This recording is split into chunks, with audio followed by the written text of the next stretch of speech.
So unfortunately, one of the K1 kayaks I had was not worth saving. It had big holes punched in it.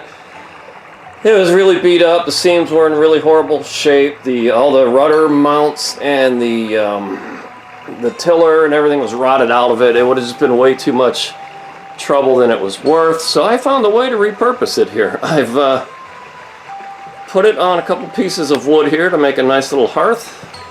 And on the top, I finished it off with a nice little board here so it can act as a shelf.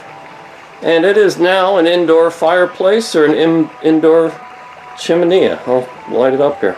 So on those cold winter nights, I'm going to have an indoor fireplace in my office made out of a K1 kayak. Nothing but a cut up kayak, some wood, and one of those LED light bulbs that simulates flame.